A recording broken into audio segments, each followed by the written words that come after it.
আমার ছেলে সকালবেলা বেলা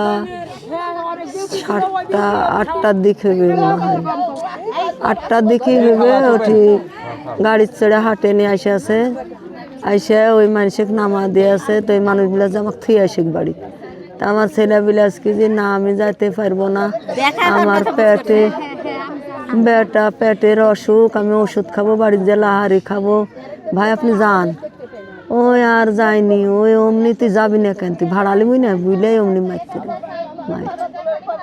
দুইটা বলে বুঝতে রেহিনি বাবা এটি একটা বাড়ি মারাছে এই সিটে আর একটা বুকে বাড়ি